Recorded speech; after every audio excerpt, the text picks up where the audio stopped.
mais grossinha e tem a mesma textura. Eu peguei uma no laboratório de neuroanatomia e basicamente tem a mesma estrutura. Então, se você quiser imaginar uma meninge do tipo dura mater, você pode tocar em uma touca para piscina, para natação e ter a noção disso. Pode passar, Gliciano.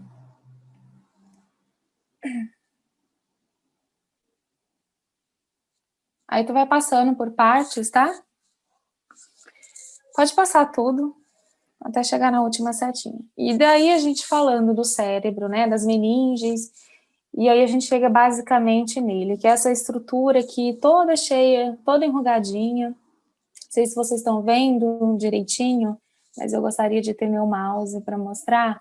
Essa parte mais rechonchuda, né, mais fofinha, a gente chama de giros, né? E o espaço entre a parte rechonchuda e outra, que está numa pigmentação mais escura, que parece umas rachaduras, a gente chama de sulcos, né? Então, você vai ver isso em qualquer cérebro que você pegar, cérebro humano, você vai ver isso e de outros animais também. Então, assim, a gente sabendo onde o cérebro está, tal, e vamos entender algumas características básicas dele. Ele pesa aproximadamente 1,5 kg. Então, se você pegar qualquer coisa aproximada, você vai ter uma ideia do peso do nosso cérebro. Não é o maior de todos, nós temos cérebros muito maiores do que os nossos, né? Por exemplo, o cérebro da baleia cachalote pesa 9 quilos, do elefante africano pesa 6 quilos, 5 a 6 quilos, né? Então, basicamente, o nosso cérebro nem é o maior de todos, tá? A gente consome ele consome, na verdade, cerca de 500 calorias diárias, algo aproximado aí em 20%, e é claro, de comidas saudáveis, viu? A gente fica falando, porque o cérebro consome essa quantidade de calorias, mas isso é de comida saudável. A gente precisa comer comidas saudáveis, porque se isso não acontece, a gente tem vários problemas que eu vou falar depois para vocês. Nós também nem temos o maior número de neurônios. Nós temos 86 bilhões. Existem animais de outras espécies que apresentam mais neurônios que os nossos, né? Então, por exemplo, o elefante africano tem algo em torno de 230 ou 57, eu não me recordo exatamente agora, mas é algo, né, nesse número de bilhões de neurônios. Então, é uma quantidade absurda comparada à nossa, que é de 86 bilhões de neurônios. Tanto que tem até um questionamento, né? Por que se a gente não tem a maior quantidade de neurônios, por que os animais que apresentam maior quantidade que a nossa não fazem o que nós fazemos? E aí existe uma grande diferença, porque essa parte toda enrugadinha do nosso cérebro, a gente chama de córtex cerebral. O que diferencia nós de outras espécies é que, basicamente, a concentração de células nervosas, ou seja, de neurônios, está no córtex cerebral. Enquanto que, em outros animais, essa quantidade é mais diminuída. Por exemplo, do elefante africano, que tem uma quantidade absurda de neurônios, super maior do que a nossas, a maior quantidade de neurônios deles está no cerebelo. O Gliciano pode mostrar aí um pouquinho, que é essa parte que está na parte de trás do cérebro, né? Então, o elefante africano ele tem a maior quantidade de neurônios aí, enquanto que nós, humanos, temos a maior quantidade no córtex. Então, essa é a principal diferença, pensando de por que nós temos nem temos a maior quantidade e sobressaímos em relação aos outros animais. O nosso cérebro, ele representa 2% de toda a nossa massa corporal. A gente não tem reservas de energia, então é meio chocante você escutar isso, porque, como assim a gente não tem reservas de energia? Sim, exatamente, a gente não tem reservas. Então, os principais combustíveis utilizados pelo nosso cérebro para ele funcionar é a glicose e o oxigênio. Da onde vem isso? Da alimentação, lá das 500 calorias que consumimos diariamente.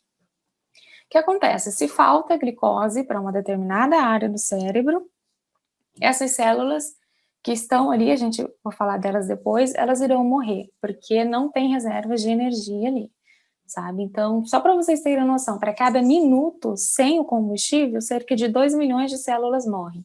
Então, pouco, é muita célula para pouco tempo, né? Muita célula morrendo em pouco tempo. E a gente fala disso, só entender um pouquinho disso quando eu estiver falando sobre o AVC. E acho que a principal questão quando a gente fala de reservas de energia, que pode parecer meio chocante de início, né? É que talvez, eu costumo brincar assim, que talvez isso seja uma deixa para a gente, no sentido de que a gente também é responsável em algum sentido, não tem que ficar tudo isso apenas para o nosso cérebro, né?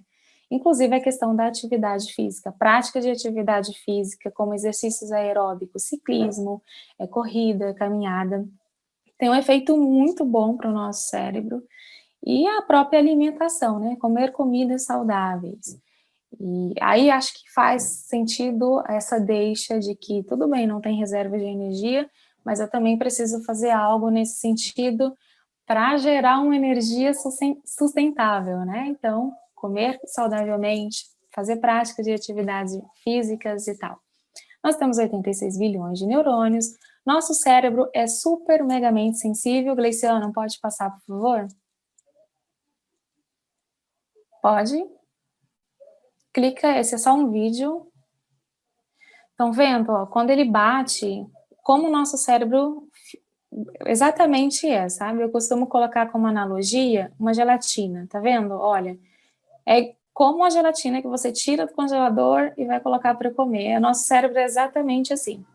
Ele é super sensível, então por isso que existe a questão do crânio é importante, né? Que é a parte óssea, as meninges são importantes porque elas reduzem o impacto. Mas dependendo da intensidade do impacto, isso pode se romper, e a gente vai falar disso depois, né? O rompimento do crânio atinge mais facilmente o nosso cérebro, que é essa estrutura aí. Tanto que, por exemplo, quando é criança, quando é bebezinho, se sugere que não faça esses movimentos tipo de ficar jogando a criança, sabe? Porque o cérebro é exatamente isso, fica chacoalhando o cérebro dentro da caixa craniana. Luciano, volta, por favor.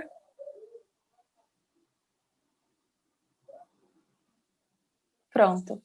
E para fechar essa parte geral, para vocês entenderem como o cérebro funciona, ele trabalha como uma rede neural. O que isso significa?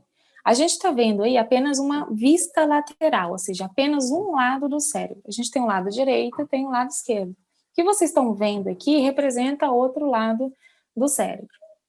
Então, existem 86 bilhões de neurônios de vários tamanhos, e existem diversas áreas, área temporal, área occipital, que é a parte aqui mais de trás, na nuca, área temporal aqui próxima à região do ouvido.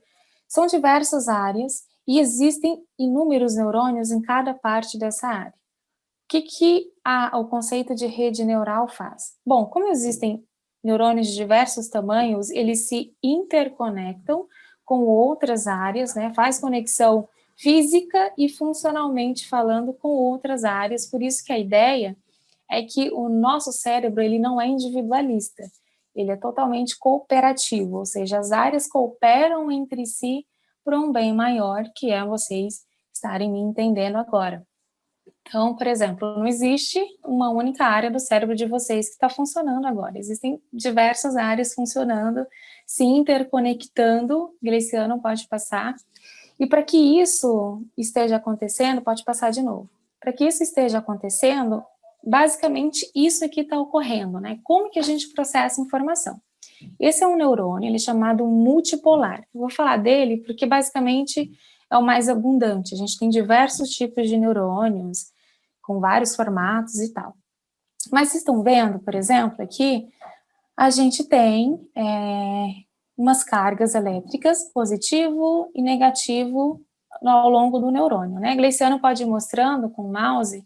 Nessa parte inicial, a gente tem os dendritos, e aí no meio a gente tem o núcleo, que contém todo o material genético da célula. Em volta, a gente tem o corpo celular, né? E saindo ali do corpo celular, esse que parece um caninho, é o axônio do neurônio. E aí, essas duas pontinhas, que parecem duas perninhas, é o terminal do axônio, né? Terminal axônico. E a partinha final ali, que parecem umas raízes, é o botão sináptico do neurônio. Tá, isso vocês não precisam se preocupar muito. A questão aqui é a gente entender que para a gente processar a informação, para vocês entenderem o que eu estou falando agora, é preciso que haja a geração de impulsos elétricos, ou seja, basicamente a inversão de cargas elétricas da célula. Então, dentro da célula, se a gente olhar aí, na parte depois do círculozinho, do primeiro neurônio, a gente tem cargas negativas dentro e cargas positivas fora. Quando um estímulo ele é muito bom, ou seja, por exemplo, você pode estar sentado e tentar espreguiçar um pouquinho e chutar, por exemplo, a mesa ou qualquer outra coisa. E aí, sim, do nada, tu fala, ai, isso aconteceu porque isso aqui está acontecendo, sabe? Isso que eu estou mostrando no neurônio para vocês. Ou seja, está invertendo as cargas elétricas. Então, quando o estímulo está começando a processar, olha a primeira, onde o glicano está com a setinha, muda, né? Num estado de repouso, ou seja, quando o neurônio não está fazendo nada, não está processando nenhum estímulo. Você tem carga negativa dentro e carga positiva fora. Quando chega o estímulo, muda isso, né? Fica positivo dentro, fica negativo fora e inverte em alguns íons, né? E entra sódio, sai potássio e tal. Basicamente é assim que a gente funciona, né? Para tudo. Você sentiu uma dor chutando, ou você está me entendendo agora e está tendo vários insights sobre o que eu estou falando, tudo isso está acontecendo porque impulsos elétricos estão sendo gerados no teu cérebro. Então, isso basicamente é para a gente entender a característica geral de como o nosso cérebro funciona, né? E basicamente o funcionamento da rede neural. Então, você tem bilhões desses neurônios aqui no teu cérebro que estão se comunicando com diversas áreas e que estão gerando impulsos elétricos. É exatamente isso que está acontecendo com vocês e que está acontecendo comigo agora. Pode passar, Gliciana. E como o nosso cérebro consome energia? Lembra do slide anterior? Precisa inverter cargas elétricas e entrar algumas substâncias, alguns íons, sai alguns íons, né? Basicamente são impulsos elétricos para gerar informação depois. Como o nosso cérebro consome energia com impulsos elétricos? A gente tem um nomezinho bem básico, adenosina trifosfato. Da onde surge a adenosina trifosfato? Da nossa alimentação. Ela é transformada, entra em vários processos e daí gera a adenosina trifosfato, que é como se a gente imaginasse uma moeda de energia. Imagina o sistema capitalista e imagina basicamente aqui no Brasil, a gente tem a moeda real. Então, para você adquirir um produto, você precisa fazer uma permuta. Então, você dá o dinheiro, né, dá em certo sentido, e recebe o seu produto. Você está permutando, né? Então, para que isso aconteça, é necessário que haja uma moeda em comum para você poder fazer essa troca. Basicamente é assim no nosso cérebro. Para gerar informação, para você entender o que eu estou falando agora, é necessário que haja ATP proveniente da sua alimentação e de vários outros processos. Então, é a ATP, basicamente, que vai proporcionar que o teu cérebro tenha energia suficiente para poder gerar impulsos elétricos e você entender o que está entendendo agora. Pode passar, Luciano. Ok, a gente está falando de tudo isso para vocês entenderem que o nosso cérebro, ele usa 100% das suas atividades e das suas regiões. O primeiro aspecto que a gente usou aqui para destruir o mito é que o nosso cérebro trabalha de uma forma geral como uma rede neural, ou seja, de forma integralizada, cooperativa. Não tem trabalho individual, sabe? O nosso cérebro, ele trabalha assim, uma área aqui comunica com outra área tal, e assim, não tem trabalho individualizado. Então, basicamente, esse é o primeiro conceito que a gente derruba já um pouquinho o mito dos 10%. Mas isso começou muito tempo antes. Já em 1890, William James, que é considerado o pai da psicologia, ele colocou bem assim, que muitos de nós não utilizamos todo o nosso potencial intelectual. E aí que entra a grande questão dos aproveitadores da situação, né? Os caras falam, bom, se a gente não utiliza todo o nosso potencial intelectual, vamos usar o marketing a nosso favor, né? O que a gente pode fazer para ter lucratividade nesse meio que está dizendo que a gente não utiliza todo o nosso potencial intelectual e que a gente não é um Einstein aí da vida. E aí que entra a grande questão, né? E que começou o reforço, ou seja, a aumentar a ideia de que a gente só usa 10% do cérebro. Então, basicamente, o que eu estou recebendo mensagem aqui e me atrapalhei um pouquinho. Eles começaram a usar essas estratégias, tipo, a gente vai desenvolver então um remédio aqui, um medicamento que, gente, se vocês não têm se você quer aumentar a sua habilidade intelectual, você quer se tornar um Einstein, então toma esse medicamento, né? Já que um profissional, um cientista disse que a gente não usa 10% do nosso cérebro. E aí começa tudo, sabe? Essa ideia de que a gente só usa 10%. Então isso começou há muito tempo antes. E a ideia da divulgação científica hoje é desconstruir esse mito que Hollywood também se utiliza muito disso. Graciano, pode passar, para fazer algumas neurofanfics, né? Dados das neurociências. Não sei se vocês já assistiram esse filme, mas ele chama Lucy, com a Scarlett Johansson e o Morgan Freeman. E basicamente esse filme ele é um grande desserviço. É assim muito reforçador da ideia que a gente usa apenas 10%. Por quê?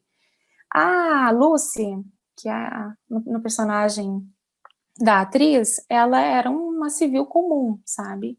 E eles, na verdade, a máfia, eles se utilizam dela, né? Colocam várias drogas dentro do estômago dela e um acidente, isso se rompe, sabe? E ela começa, essas drogas entram na corrente sanguínea e ela começa a sofrer alguns efeitos. E os efeitos são bárbaros, porque ela começa a ter superpoderes, sabe? Então ela lê o que as pessoas, consegue compreender o que as pessoas estão pensando antes mesmo delas verbalizarem isso. Ela consegue prever acontecimentos, ela para o tempo, como se ela tivesse um controle remoto, assim, tipo, vou pausar essa cena aqui, que eu preciso sair um pouco e tal. Enfim, ela faz coisas que é inatingíveis, sabe? E aí entra o Morgan, que é um cientista, e ele tá normalmente mostram cientistas falando para um grande público, né? Ele tá numa universidade, palestrando, aí ele fala bem assim, imagina se a gente utilizasse 100% do nosso cérebro. Imagina, gente. E surge a Lucy para corroborar a teoria dele, ou seja, para comprovar a teoria dele. Só que, na verdade, o filme ele traz implicitamente ali a questão de que o uso de drogas ele se torna como algo reforçador para a gente estar aumentando a nossa capacidade cerebral, sabe? Um estímulo aí meio implícito, em certo sentido. Mas o filme, ele é um grande desserviço, por isso eu coloquei os desserviços de Hollywood, porque você, enquanto assim, pesquisador, envolvido com ciência e tal, você sempre tenta, de alguma forma, ter uma noção mais específica da situação e surgem pessoas que se utilizam dessa ideia, distorcem a ideia e divulgam para a população e ainda faz com que haja o reforço de algo que não é verdadeiro, sabe? Então, assim, é um filme que eu super sugiro que quem não assistiu, assista ele, para ter uma ideia mais geral, né? E pegando as informações dessa palestra para vocês entenderem o quanto ele é um desserviço para a população no geral, sabe? Tentam aplicar o conceito para vocês verem como é essa questão. Pode passar, Luciano. Aí tá. A gente falou do filme, a gente falou sobre o nosso cérebro em características gerais e tal, mas o que acontece se utilizamos apenas 10%? Onde que ficam os 90%? Para onde que foi? Estão dormindo? Estão fazendo o quê? Morreram? O que está acontecendo com esses 90%? Pode passar. Uma pizza pode ajudar a gente a entender isso. Olha só, gente, falando de comida saudável, e eu apareço com uma pizza para vocês entenderem a questão do mito dos 10%. Mas veja, a gente tem um pedaço, né, tem uma pizza, certo? E imaginem os 10% do nosso cérebro como sendo essa fatia que está afastada da pizza no total, tá? Então, 10% é o que eu uso ali do meu cérebro. E os outros 90% é o restante da pizza que está ali juntinha. Ok. Imagine você, enquanto consumidor, né, enquanto uma pessoa capitalista, pensando no custo-benefício de você comprar uma pizza e comer apenas uma fatia, Greciano, não tem vantagem, não é muito vantajoso para você, porque para você, em certo sentido, mas para a pessoa que está ali, que você fez a compra, para ela está sendo vantajoso porque está havendo lucratividade, mas não para você. Então, vocês vão entender depois isso, quando eu falar, essa analogia com a fatia de pizza. Então, imaginem, guardem essa informação, essa fatia separada são os 10% e o restante é os 90%. Basicamente, você sabe que não existe custo-benefício aí para você. Por quê? Você está consumindo apenas uma parte, você não está usufruindo do produto todo que você acabou de adquirir. Pode passar. Agora, vamos entender, tá, imagina a gente tem só aquela fatia ali da pizza e o restante está dormindo, ok. Esse caso, ele é muito famoso nas neurociências, que é o caso de Phineas Gage. Então, ele deu muita coisa, possibilitou muito entendimento para a gente de como o nosso cérebro funciona. Então, veja, lembra que eu falei do crânio, que é a parte mais robusta, mais resistente do nosso cérebro? Então, veja lá, tem o crânio do Phineas, tá vendo que ele tá meio ali lesionado, né? Foi rompido, e depois a gente tem essa segunda imagem, que dá para ver exatamente essa barra de ferro que atingiu o cérebro do Phineas. Como isso aconteceu? Ele trabalhava numa ferrovia e eles iam explodir umas rochas lá, e o que aconteceu é que houve uma explosão e essa barra de ferro entrou diretamente ali, foi inferior, sabe? Atingiu aqui e rompeu ali o crânio, atingiu o cérebro e tal. Dá para ver direitinho aqui nessa imagem. O que acontece? Phineas não tinha nenhum sintoma, um ser humano convivendo normalmente com outras pessoas. Quando o cérebro dele foi lesionado por essa barra de ferro, as coisas mudaram. Você pode até pensar assim, mas será que ele morreu? Não.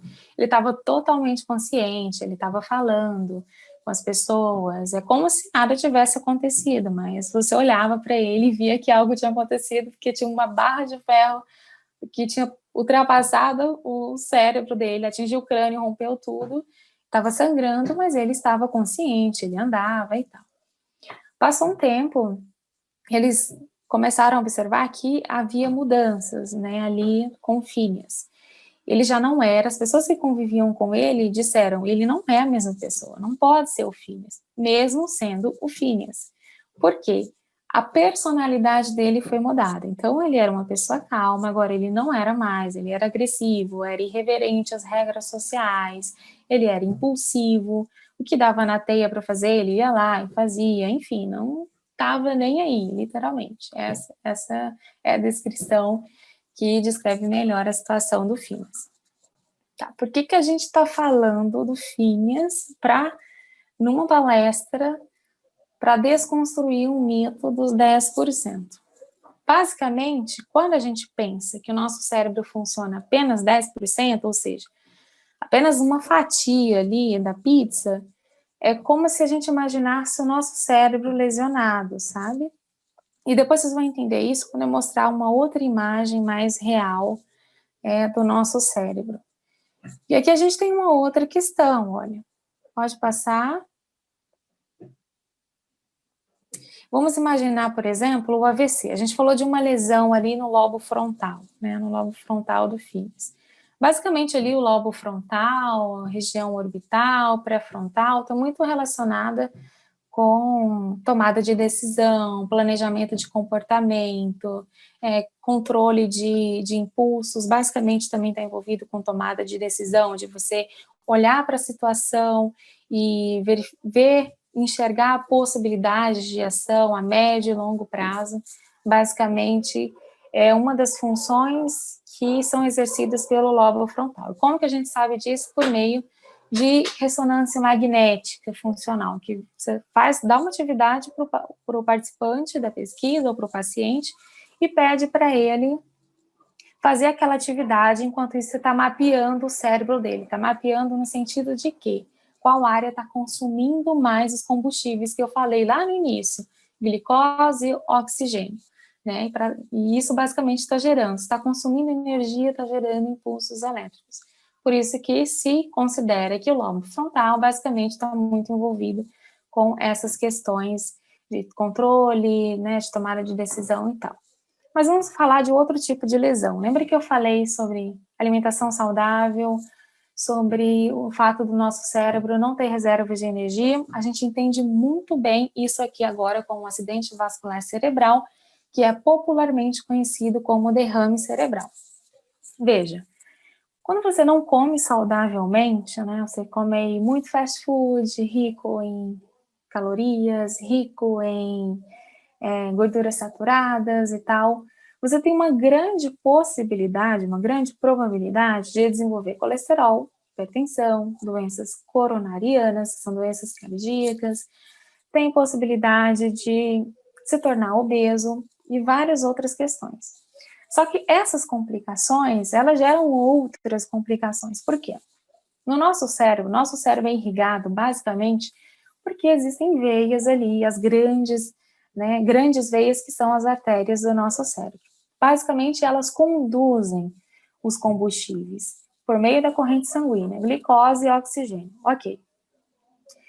Imagina essas grandes veias, essas artérias, como sendo uma rodovia. Imagina que tu está viajando para qualquer outro canto do país. Podem existir impedimentos ali, pode ocorrer um acidente e você pode ficar esperando 2 horas, 3 horas e várias horas ali até que seja liberado e você consiga chegar ao seu destino. Pega essa analogia e vamos olhar para o nosso cérebro. Basicamente, o que pode acontecer é que também pode acontecer aí impedimentos. Como? Pelo fato de você não ter uma comida saudável, é claro que eu estou falando isso de tempos, né? De hábito, um hábito muito a longo prazo e tal. E aí pode acontecer algumas complicações, como uma obstrução, ou seja, um rompimento da veia, dessa grande veia aqui, que a gente chama de AVC hemorrágico, que derrama sangue para todo canto do teu cérebro ou para uma região específica, e o isquêmico, que é quando há a oclusão, ou seja, há um impedimento por meio de camadas, né, com uma quantidade aí de gordura na tua artéria que impede que os combustíveis chegam para determinada área, que pode ser o lado direito, o lado esquerdo do teu cérebro, ou a área frontal e tal. Faltou oxigênio, aí lembra, cérebro não tem reservas de energia, então aquela área que ficou sem receber o combustível, em questão de minutos, vários neurônios que eu mostrei para vocês lá, com as cargas elétricas, eles morrem. Morrem porque não tem energia para gerar impulsos elétricos e depois gerar informação. Basicamente isso. O que AVC tem a ver com 10%, que FINEAS tem a ver com isso? É que, basicamente, a gente imaginando um cérebro que usa apenas 10% das suas funções, é como se ele tivesse sido lesionado. Por quê? Vocês já devem ter visto pessoas que tiveram um AVC, um familiar, um amigo e tal, e normalmente essas pessoas apresentam sequelas, alguns sintomas. Umas ficam com um lado do cérebro, do corpo paralisado, outras têm dificuldade na linguagem, têm dificuldades na memória, têm dificuldade de reconhecer a expressão de emoção em face.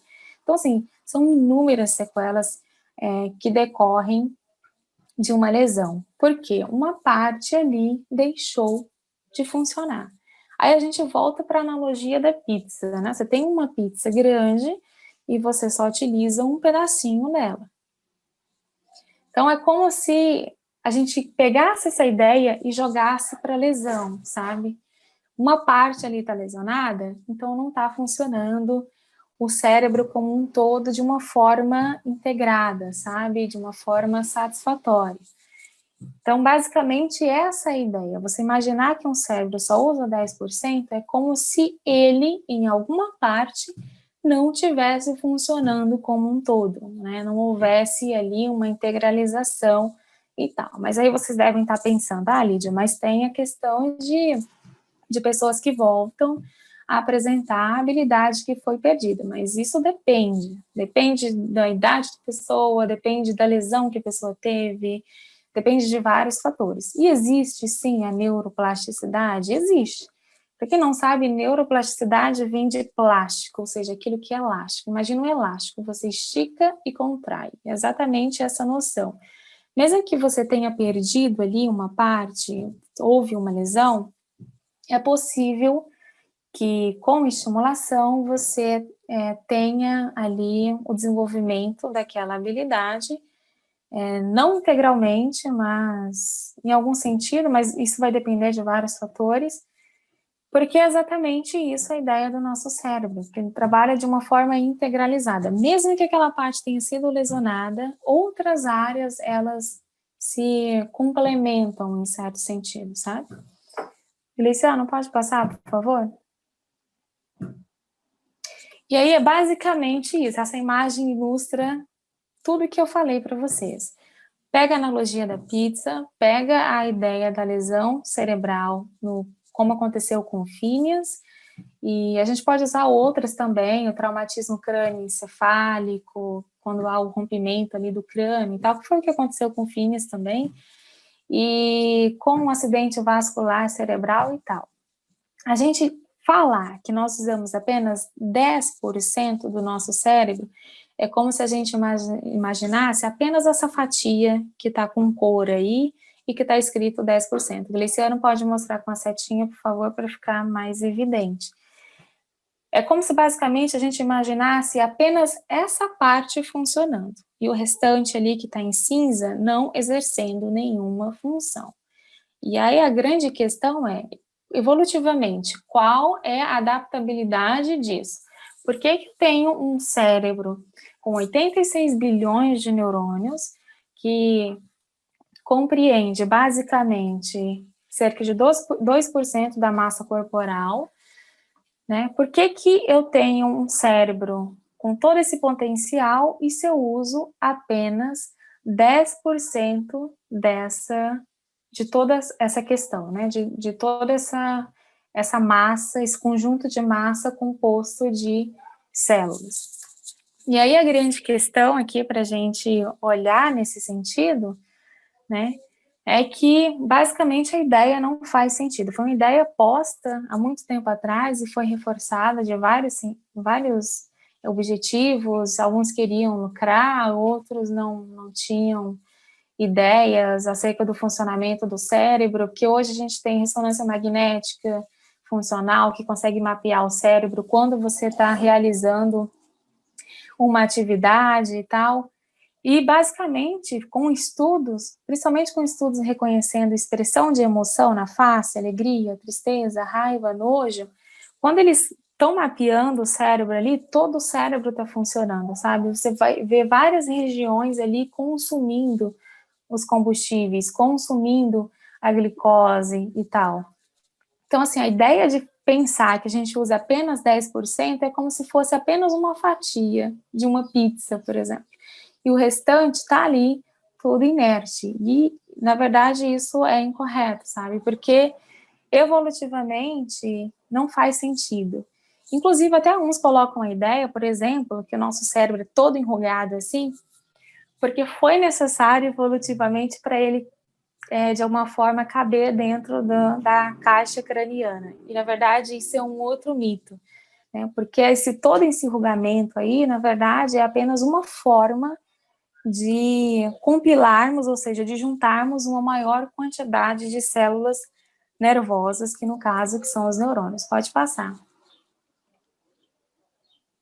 E aqui tem uma mensagem do cérebro, né? Se liga, eu trabalho 100% por você, mas só te peço um favor, cuide de mim, só isso. E é exatamente essa questão, sabe? Mesmo dormindo, o teu cérebro está funcionando.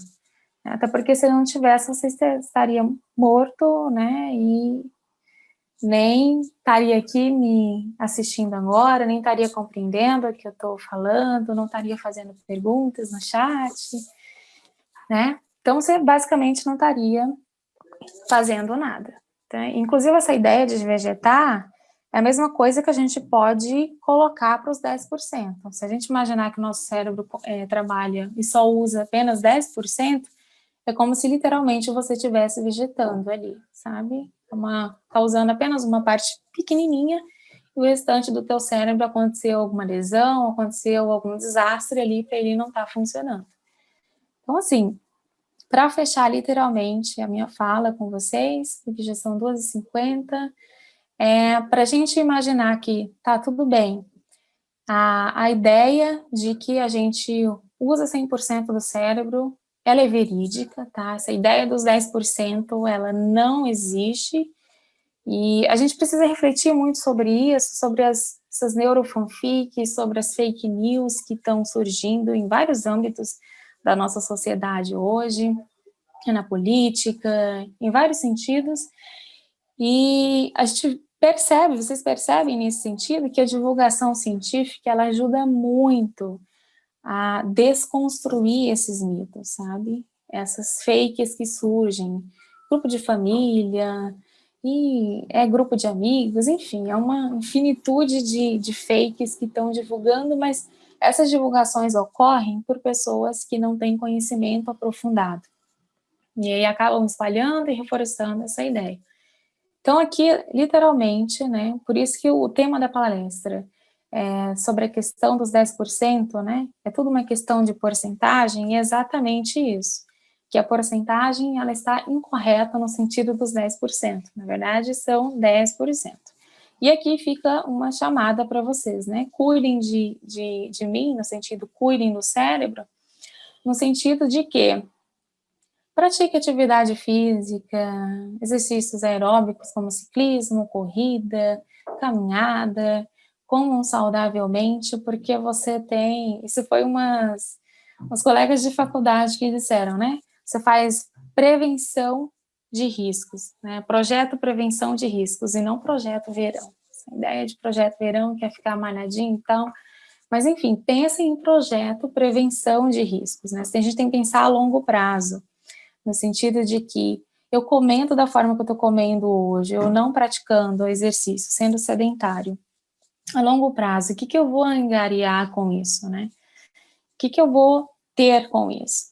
E aí entra a questão de que você pode ter uma grande probabilidade de desenvolver um acidente vascular cerebral e de acabar desenvolvendo várias outras patologias, ou seja, várias outras doenças, e ter complicações em sua saúde. Mas essa é a ideia geral que eu queria deixar para vocês, é que nós usamos 100% do nosso cérebro. E é isso, obrigada por vocês estarem aqui agora assistindo, e Gleiciano, passo para você. Erenilson perguntou: estar em déficit calórico, como nas dietas de emagrecimento junto com atividade física, danifica o cérebro? É reversível?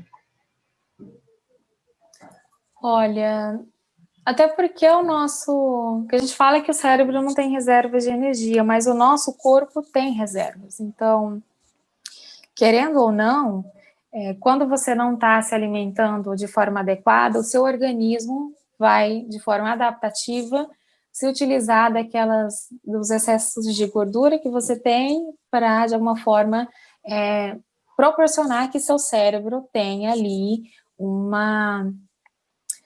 não tenha uma interrupção dos combustíveis, sabe? Tá, isso é uma parte, mas a gente tem que pensar em outros sentidos. Por exemplo, o déficit de alimentos que não tenham, por exemplo, o aminoácido triptofano. O aminoácido triptofano, ele é de suma importância, ele é muito importante para a questão, por exemplo, da depressão, né? A depressão, um dos neurotransmissores que estão em déficit ali na depressão, ou seja, que estão em falta ali, é a serotonina. E o que o triptofano tem a ver com isso? Ele é o precursor, ele é o cara que ajuda no processo de produção da serotonina. Ok, o que acontece? Quando você não tem uma alimentação balanceada, adequada, você tende a ter uma diminuição na produção do aminoácido. E aí existem várias hipóteses, por exemplo, se você tiver uma predisposição genética para o desenvolvimento da depressão, junto com vários outros fatores da tua vida, você pode acabar ali, por exemplo, desenvolvendo um episódio depressivo. Mas lembra, não é questão de causa e efeito, tá? São vários fatores que contribuem para estar desenvolvendo um episódio depressivo. Então, assim, mesmo pensando na questão adaptativamente evolutiva de que mesmo você não está ali comendo, o teu organismo de alguma forma vai tentar proporcionar energia para o teu cérebro, isso é importante? Mas isso acontece por um período, tá? Se ficar muito tempo ali, você morre, você acaba desenvolvendo outras doenças e tal. E existe esse contraponto também de que mesmo você não tendo uma alimentação adequada, você tende a ter uma diminuição de substâncias, na produção de substâncias químicas no teu cérebro, e isso pode acabar gerando outros problemas, como o desenvolvimento, por exemplo, de depressão e várias outras questões. Tanto que quando uma pessoa desenvolve um episódio depressivo, a gente sempre fala para começar a ter uma alimentação mais balanceada, mais adequada, se encaminha para nutricionista, né? Então, por exemplo, comer tomate. Tomate tem uma grande quantidade de aminoácido triptofano, né? Ovo, queijo e peixe. Então, a gente sempre pensa nesses dois pontos, sabe? Temos outra pergunta aqui, de Maria Júlia. No caso do Phineas, a possibilidade da mudança de personalidade não poderia ser um resultado psicológico do trauma? O que levou os pesquisadores a pensarem que ela poderia ter sido causada pelo trauma físico? Certo. Essa é uma pergunta que é respondida naquele livro do Antônio Damasio. O erro de Descartes, emoção, cérebro e razão. Só inverti as palavras aí. E lá, basicamente, eles fizeram... O Antônio Damasio é um neurocientista e ele estudou basicamente junto com a esposa dele esse caso e levantaram inúmeras hipóteses sobre o caso, sabe? E o que se constatou é exatamente o que eu falei na palestra, sabe? A gente evoluiu em vários sentidos nas neurociências, a gente tem hoje a ressonância magnética funcional, que consegue mapear o teu cérebro realizando várias atividades.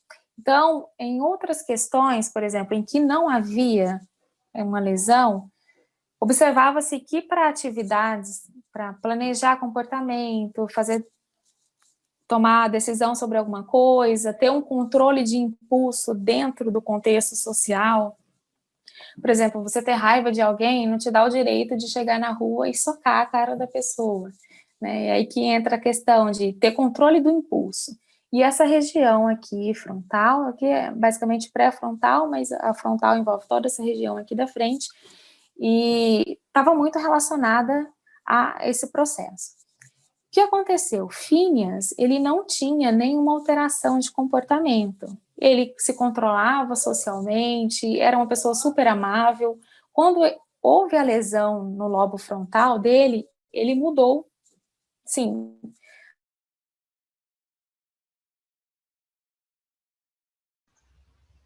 Lídia, a conexão travou. Não sei se você está me ouvindo. Da água para o vinho, sabe? E não era mais. Eu não estou conseguindo te ouvir, Luciano. Agora voltou, estava travado aqui. Deu uma travada aqui. Travou em qual parte? Não lembro mais. Pode continuar falando aí. Se alguém... mas, enfim. Mas a grande questão é que foram feitos os estudos, né, mapeando o cérebro aí, e a ideia é que, basicamente, essa mudança de comportamento, né, mudança de personalidade do Phineas, ela ocorreu em função da lesão física, sabe? Houve lesão ali e ele começou a apresentar alteração de comportamento. Esse é um livro que eu indico, então, para você ter uma ideia mais aprofundada do caso, tanto que ele vai falar lá sobre emoção e razão, né, como que isso está envolvido com o nosso cérebro, e que a retórica que está bam, bam, bam hoje, menos emoção e mais razão, ela é incorreta, porque ela estimula o dualismo, o racionalismo. Se quiser ter uma ideia mais geral, é só ler o livro, e eu acho que eu tenho ele em PDF, eu posso disponibilizar para ter uma ideia mais aprofundada do caso do Phineas.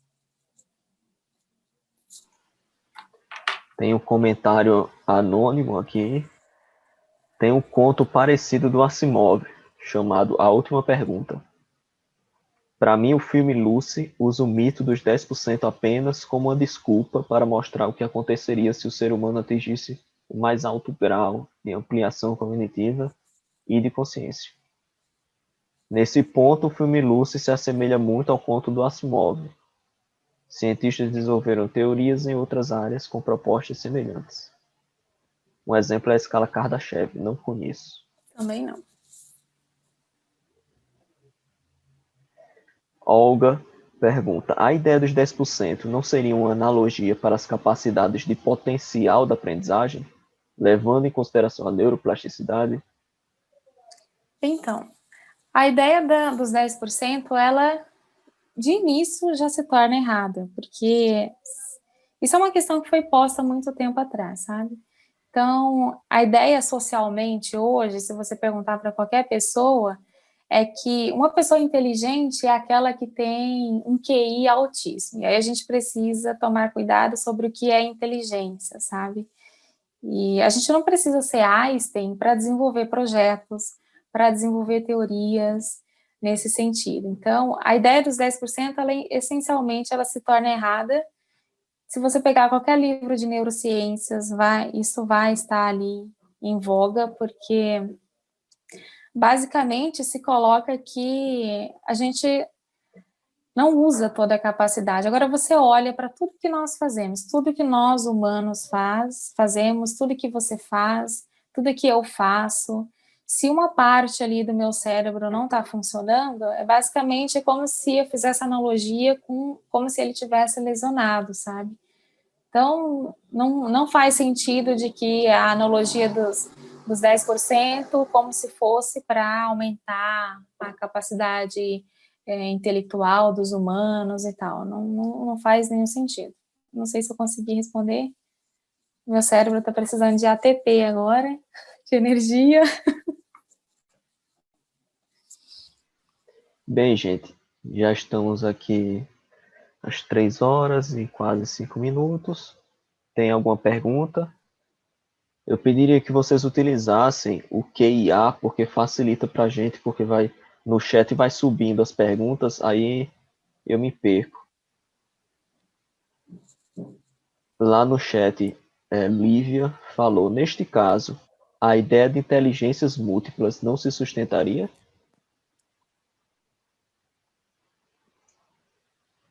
Esse ano travou aqui para mim, só peguei o finalzinho.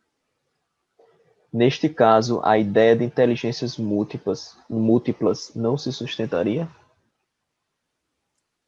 A ideia de inteligências múltiplas é a capacidade de você basicamente se desenvolver em várias esferas, sabe? E a gente faz isso a todo momento. Então, a gente tem inúmeras habilidades. As habilidades que eu tenho, você tem, os outros têm. Eu acho que travou de novo.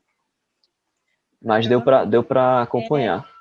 Deu para acompanhar, né? Que trava aqui para mim, eu acho que vocês não estão escutando.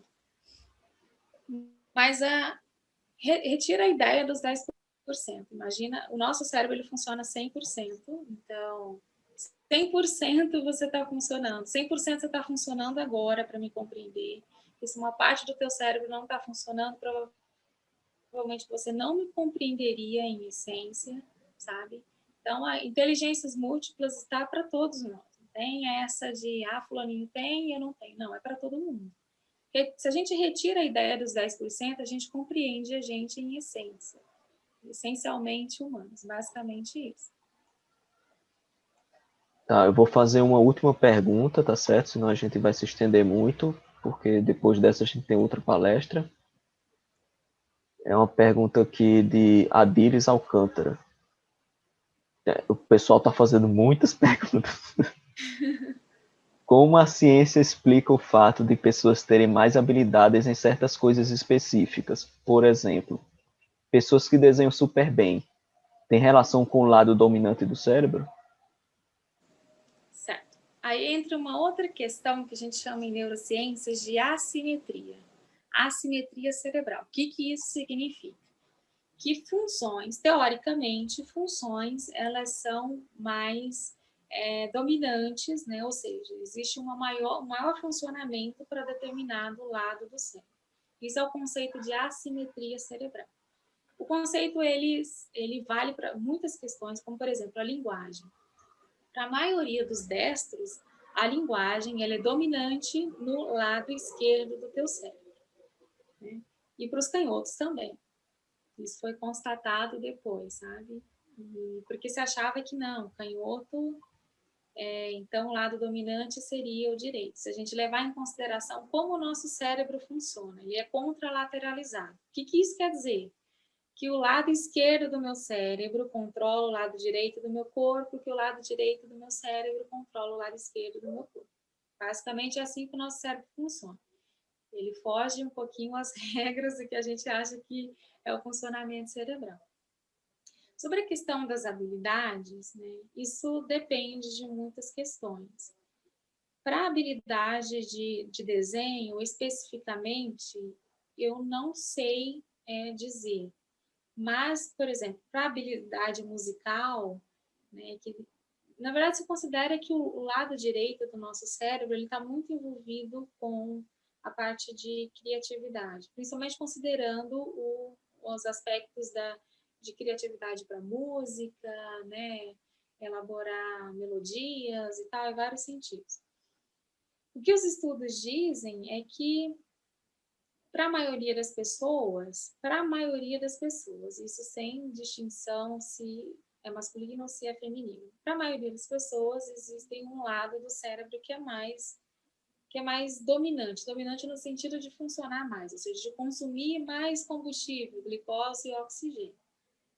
Agora, especificamente para desenho, eu não tenho nada para dizer, não, mas para outras questões, eu acho que o desenho entra muito na questão da visoespacialidade, que também é muito dominante do lado direito, né? O que é a visoespacialidade? Sua capacidade visual de se orientar no meio, de perceber partes faltantes e vários sentidos. Mas especificamente não posso falar sobre isso. Então, gente, já vai dar 3h10, a gente vai encerrar por aqui, tá certo? Você recebeu muitos elogios, Lídia, no chat, não sei se você viu. Muita gente adorou a palestra. A hora que eu estava falando, eu vi as mensagens chegando, eu me distraía. Me perdi um pouquinho, eu falei, não, cancela o chat, volta para a palestra. O pessoal gostou muito. Pois vamos encerrar aqui. Agradeço, Lídia. E quem quiser, 3h30, vamos ter outra palestra sobre memória, tá certo? Então vamos encerrando aqui e até a próxima, gente. Tchau, tchau.